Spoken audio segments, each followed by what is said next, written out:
that's exactly the right place for you to be in. And just allow your eyes to close.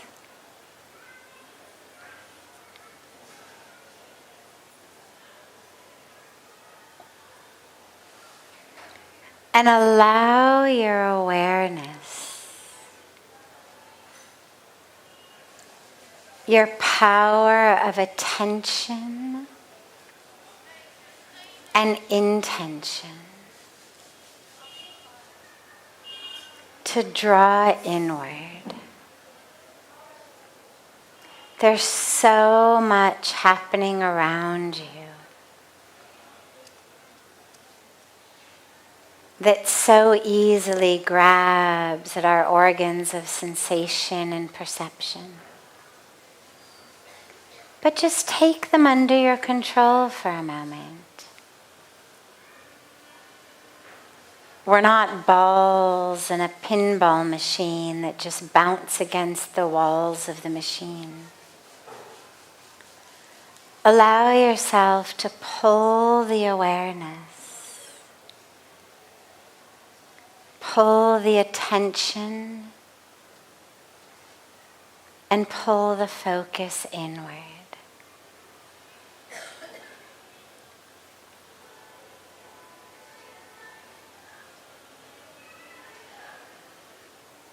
And as you draw it in, you can allow the breath to be a magnet, an anchor for the awareness.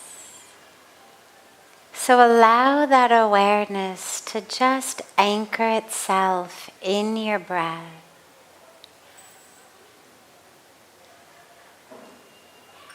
Don't try to change the breath. Don't judge it. Don't analyze it. Just allow the awareness to fully merge into the breath.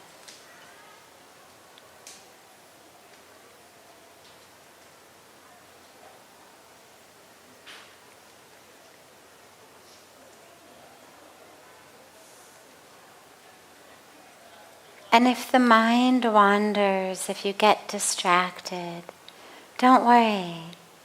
Just gently and lovingly bring the awareness back to your breath. As you notice that beautiful flow of sacred energy, sacred prana, that life force into us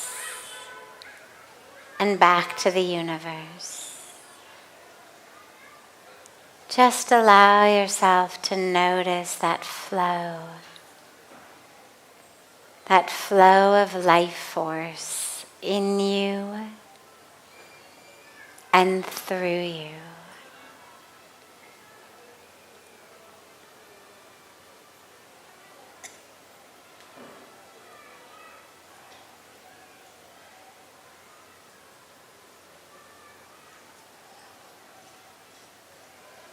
And as you exhale, allow yourself to let go. We were speaking in the Ganga Arati about roles and drama. Just allow all of those roles, all of those parts that you play,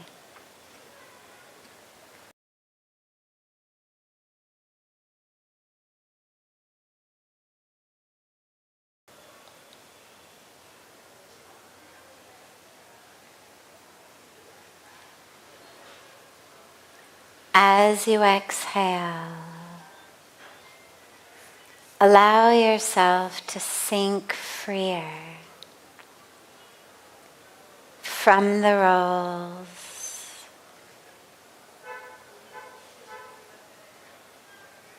from the identifications,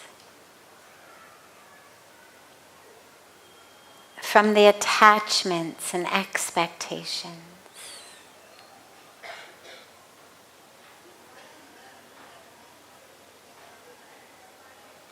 from your history,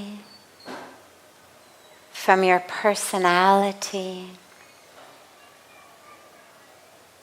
Allow yourself to just exhale and let all of this go. Give it back to the universe. And allow yourself to just sink deeper and deeper into that core of the self.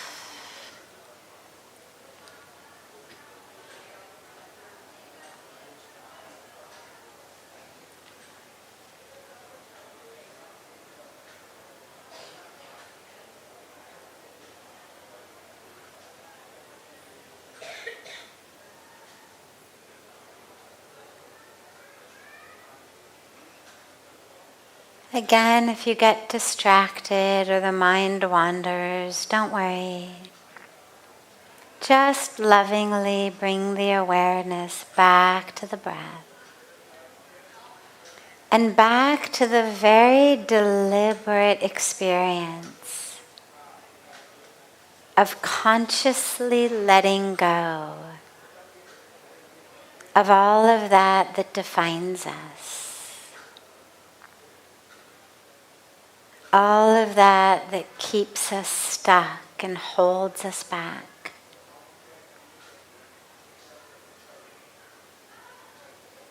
Just let it go as you exhale. And allow yourself to sink deeper and deeper into that spaciousness. That infinitely expansive spaciousness within the self.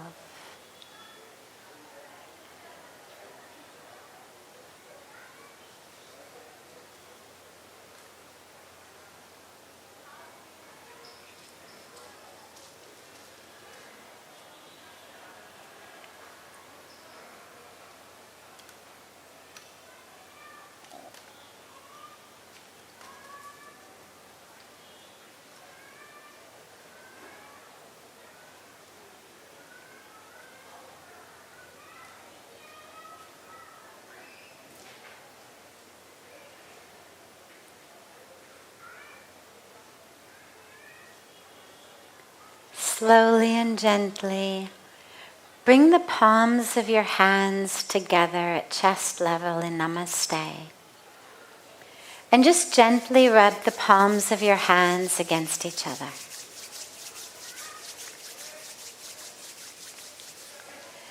Press the palms of your hands into your closed eyes.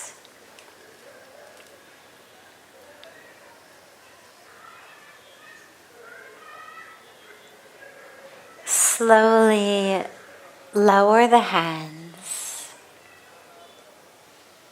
and open the eyes.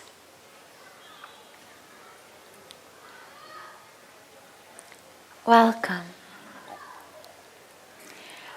Wonderful to be back after just a day absence, but felt like a very long time.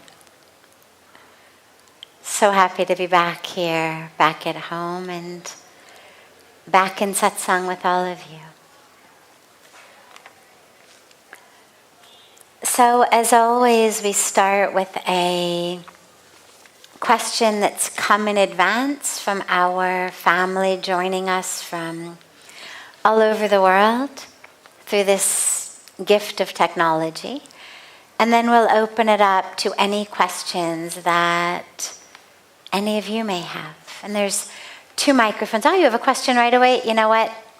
As part of my rule that youth always go first, you get to go even before I ask one of the questions that came in advance. Because you were so fast and so eager that there's just no response other than yes and now. Great. Hello. Attending your satsang was a very good choice of my life. I have learned many things from you, but I need to ask you a question. Like, I don't know for everyone, but I have a thing that whenever I lose a game, both offline or online, I lose my patience and be angry. So I wanted to ask the tips how to make it peaceful. Beautiful. What is your name? Soham Soni. Beautiful. You want to come here? Good. Come.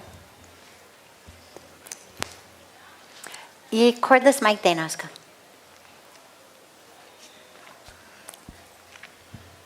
So, you are not alone.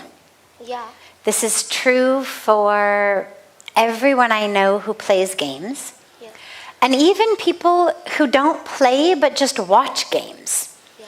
Right? Sometimes you see people watching a football game or watching a cricket game, watching a soccer game, and you think it's like some life or death situation, right?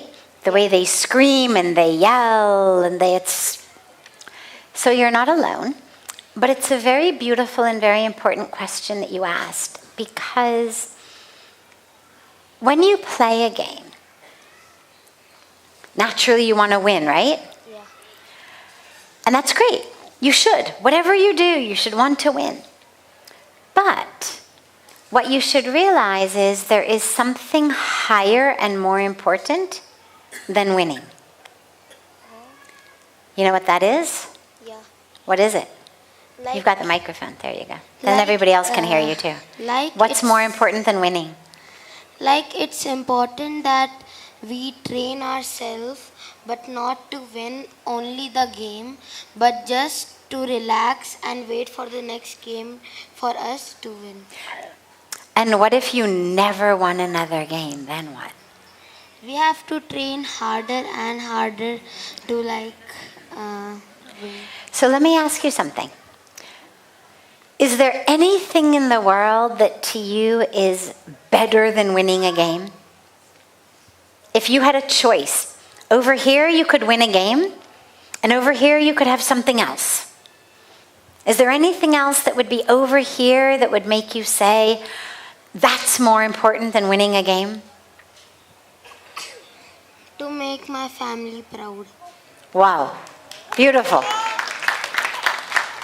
Beautiful. Now, without even asking his family, what I know is the things that would make any family proud, any family, is that you live in happiness, that you live in peace, that you live in compassion, and that you live in love and helping others. And sometimes we don't win a game because we weren't trained well, or we weren't paying attention, or somebody else was better or faster or stronger. But if we lose our peace, and we lose our happiness, and we lose our compassion and our love for others, when we lose a game, then we've lost something much more important. Because you're right, there will always be more games. Yeah. But even if you never won another game, ultimately, the happiness that you get in winning a game, that's really what you're looking for. It's not the score, it's not the points, it's wo jo aanand aate hai na, that you feel really happy when you won. Right? Yeah. Right? If every time you won a game you felt miserable, you wouldn't want to win anymore, would you? Yeah. It's Right? If every time you won a game somebody came and picked a bunch of hairs out of your head, or they hit you, you wouldn't want to win anymore. Because then winning would not be fun. You would know, oh my God, if I win, I'm going to get hit. If I win, my hair is going to be picked out. So you would not want to anymore. You want to win because winning makes you happy. Meaning the bottom line is not the game. The bottom line is happiness. You want to win because winning makes you feel good about yourself. Like you've done something nice. That's the bottom line. And so it's actually, yes, you need to train your body or to play the game and win. But more than that, you need to train your mind to say, okay, games are fun. I can play games. Sometimes I'll win, sometimes I'll lose. But that happiness that I'm looking for, that comes not in winning.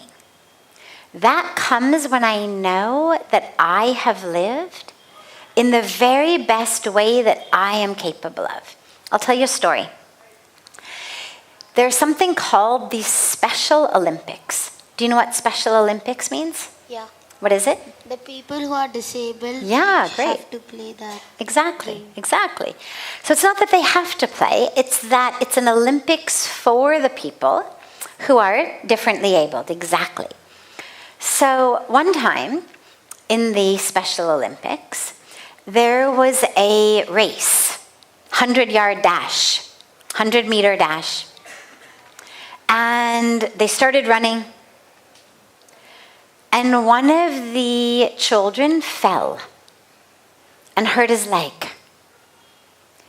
Now, all of the other children noticed, and they turned around, and they stopped, and they went back to the child who had hurt his leg, and they picked him up, and all 4 or 5 or 6 of them, or however many were running together, they carried this one because he couldn't walk. So, they had to carry him under his arms like this. And they carried him the whole length of the 100 meters, which is not easy if you fell and you injured your leg. And they all crossed the finish line together. Now, here's what's interesting. In the not Special Olympics, what you would call the normal Olympics, nobody would do that. Have you ever seen one runner stop to help another runner? One bicyclist stop and help another bicyclist? In the Olympics, they don't, because they know I've got to win. Let the doctor or the medical team take care of the guy who fell. I've got to win. But interestingly, those who we consider handicapped, or in more politically correct terms, differently abled. But the point is those who we see as those who are not with full capacity. They're not having all of their abilities, or what we would consider abilities. They actually are the ones with the compassion and who understand it is more important to go together through the finish line than to leave one person behind hurting. That's winning. Every one of those kids won the game that day. And so what you want to train your mind and your heart for in life is, how can I play games, but also how can I play life in a way that, yes, I want to win, I want to do very well, I want to succeed, I want to be number one, but where you don't trade any of that for your happiness, for your peace, for your compassion, and for your love. And you always choose those things first. And that means also for yourself. So if you're playing a game and maybe you didn't play so well, then the mind says, you're bad at this, you're awful, right? Does your mind say something like that sometimes? Yeah. Yeah, I know, it's awful. Our minds should not talk to us like that, but they do. All of our minds do. You're stupid, you're ugly, you're lazy, you can't do this. What you're doing is you're hurting yourself. And you're telling yourself things that are not true. So train your body, yes, to play and to win. But more importantly, train your mind and your heart to know that more important than winning is love, compassion, And peace, and ultimately happiness. There you go. Lots of people win games. And then they have to go out and drink a lot of alcohol and take a lot of drugs to stay happy because they're not happy. Right? Otherwise, why, when people win these big games, would they all go out and get drunk? Right? If winning made them so happy, why do they have to go to a bar? Because it doesn't actually bring them that much happiness. They won. They're number one. But now they're still so not happy that they have to go for some drinks or some drugs or some other place that you're too young to know about in order to stay happy. And those places don't even give happiness. So find that real happiness within, which comes from when you play very well and when you help others. Okay? Thank you. Of course. Thank you. Any other questions? Okay, so we'll give someone else a chance then. Yes. There's a mic just behind you.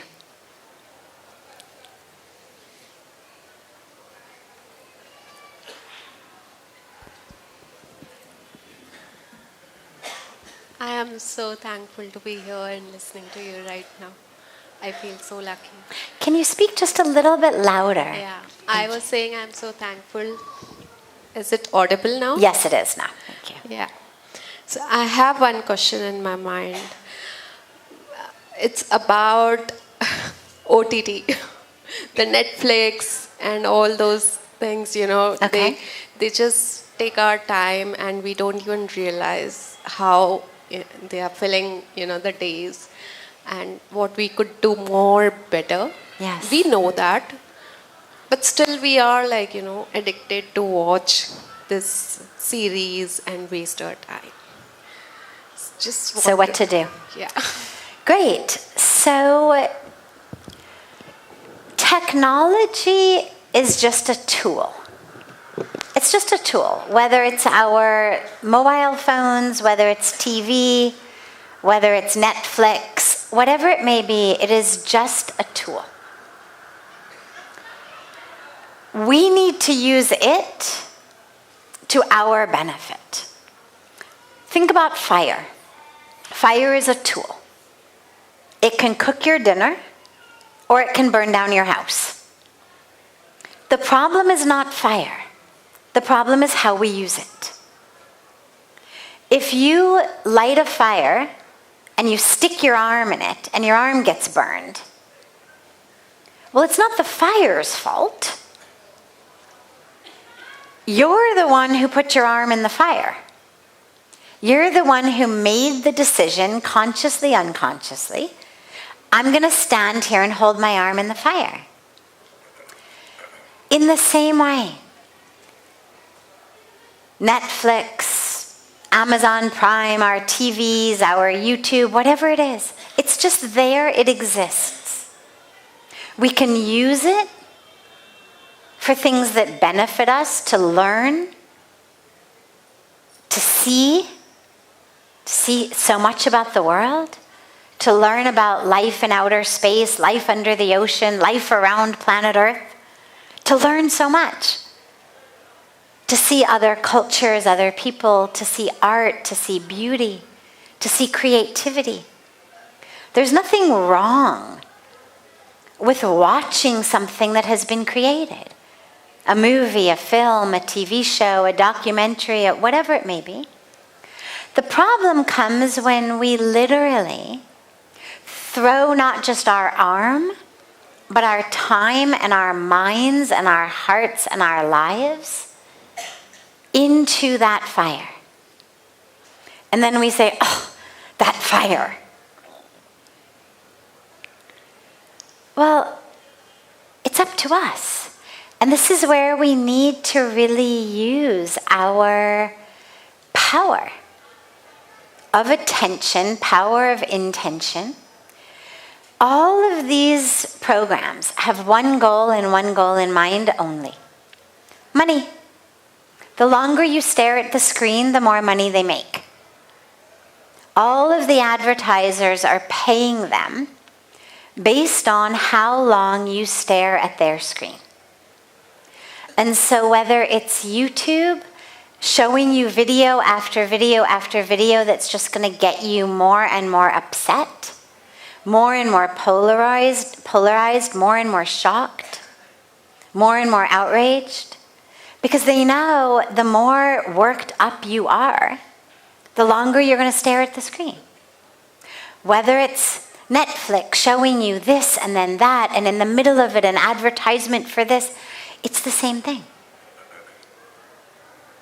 All they want is that you should stare at the screen. But the truth is, advertising has been going on hundreds and hundreds of years. Whether people were advertising alcohol or tobacco or other products that we knew were bad for us. Just because there's an advertisement doesn't mean you need to go out and buy cigarettes and start smoking. That's what we have our intelligence for, to say, I understand the tobacco company wants me to smoke, so my money goes in their pocket. But I'm not a slave, I'm not a puppet. And just because Netflix is here, just because I saw a preview of coming attractions and it was so easy to click, I'm not a puppet. Take back your autonomy. We're being turned into slaves of algorithms. Somebody somewhere is sitting and writing a mathematical equation about what they need to show you based on everything they know about you to get you to go onto this page or this app or to stare at this screen. But we don't have to be slaves to that. Just because somebody's got an algorithm, well, we're not mathematical equations. We're people with free will, with intelligence, with integrity, with vision, with direction. What's happened is we have gotten very used to turning over our attention to whatever our device wants to do. And that's the habit. You're not actually addicted to Netflix, fortunately.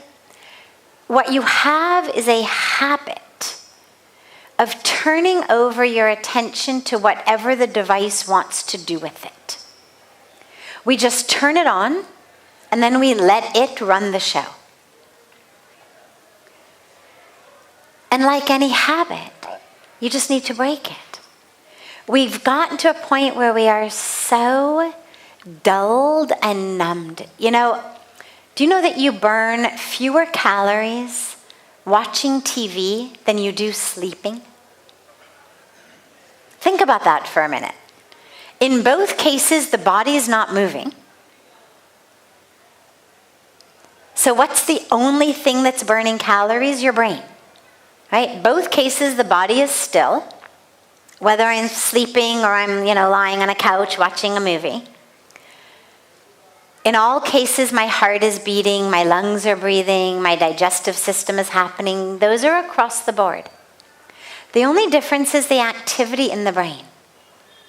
Your brain is more active while you sleep than while you watch TV. Hence the fact that you're burning more calories. Which means that watching something literally makes you more asleep than even being asleep. We've handed over all of our attention, voluntarily, consciously, willingly. Just stop. Just stop. Like with any habit, just stop. Do something else. Cancel your subscription. If you don't pay, they won't give it to you. Just cancel it. Remove the apps. Remove them from your phone. Remove them from your TV. Just remove them. Cancel all your subscriptions. There are ways. But then you've got to figure out what you're going to do instead. Because if you're lying around the house going, oh my God, I'm so bored, you're going to do what you're habituated to do, which is you're going to turn it on and there you are.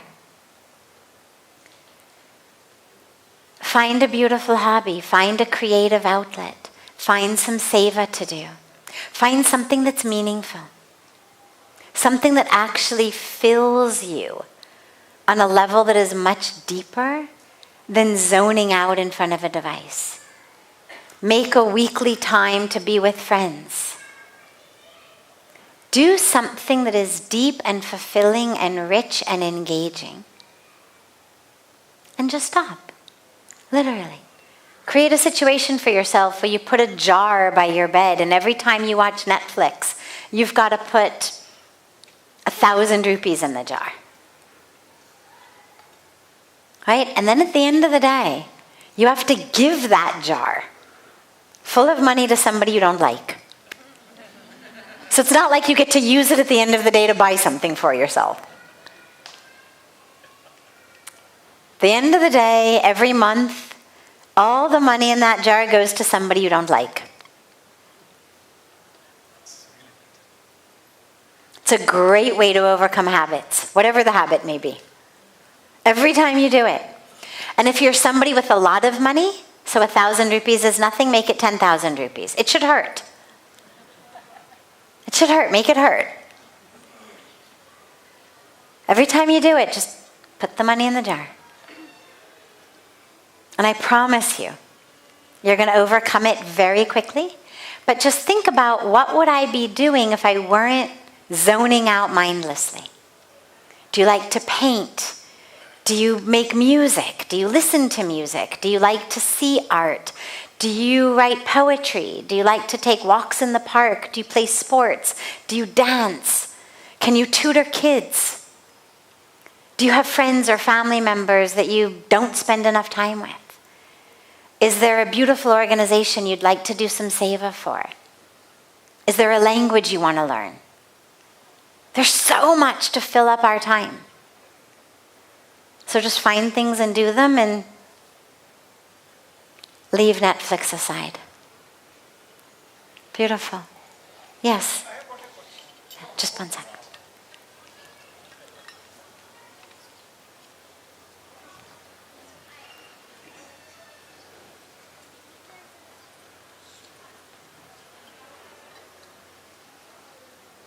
Namaste. Thanks a lot for giving me the opportunity. Actually, I become emotional. I lost my dog 7 months back.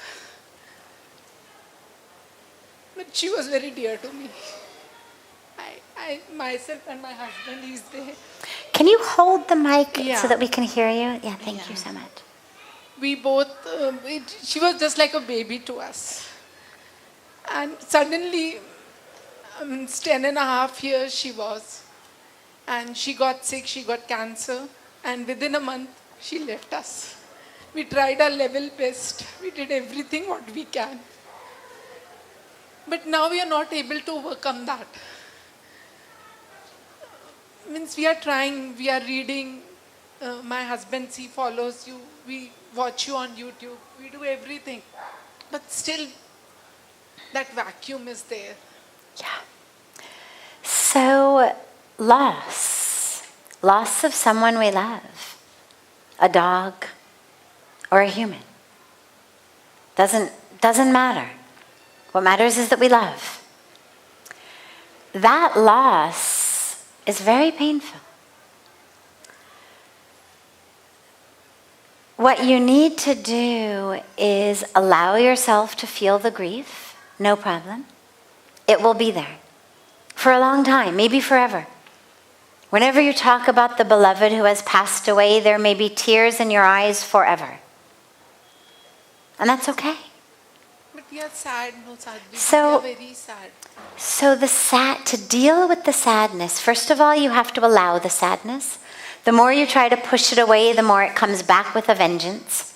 Right. So stop trying to push it away, just allow it to be there. But also ask yourself, what can you do with that love that you feel in your heart? Because you still feel the love, you just no longer have the object to give the love to. Ask yourself, are there other ways we can give love? Not to replace the beloved, not in exchange of that. It's not, oh, we'll forget about this one and we'll love someone or something else. But with this love that you have, that dog was so lucky. You know, so many dogs on the street are just stray, get very little love. We are trying that also. And, well, but I don't even necessarily mean stray dogs. I mean, there must be some area in which you can give your love. Maybe to other animals, maybe to children, maybe to old people, in some setting in which that beautiful love that is flowing through your heart has a place to go and to serve. And again, don't think of it as instead of your beloved dog. We're not trying to replace the dog in your heart. What we're saying is you've got all this love. It's like imagine that you had just cooked a beautiful dinner. And the loved one for whom you cooked the dinner passed away. Tragic, awful, horrible. And wouldn't it be beautiful if someone were able to take all of this dinner? Now you're not going to eat it because you're in the midst of pain of your loss. But someone would have the ability to take this food and give it to those who are homeless and hungry. Not instead of your loved one, but just because we happen to have all of this beautiful food that can nourish them. And in the same way, your love can nourish and help so many who don't have that.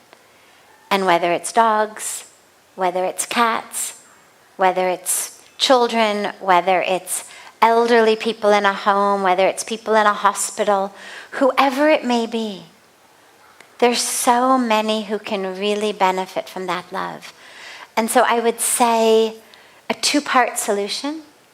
Number one, just whenever the sadness is there, let yourself be sad. Don't tell yourself you shouldn't be. Don't try to push it away. But simultaneously take that energy of love, of caring that you've had for this dog for so long, that still is flowing, and find a beautiful place where that energy can be really used. And then, in honor of, in celebration of, in memory of your beloved dog, these others will receive your beautiful love.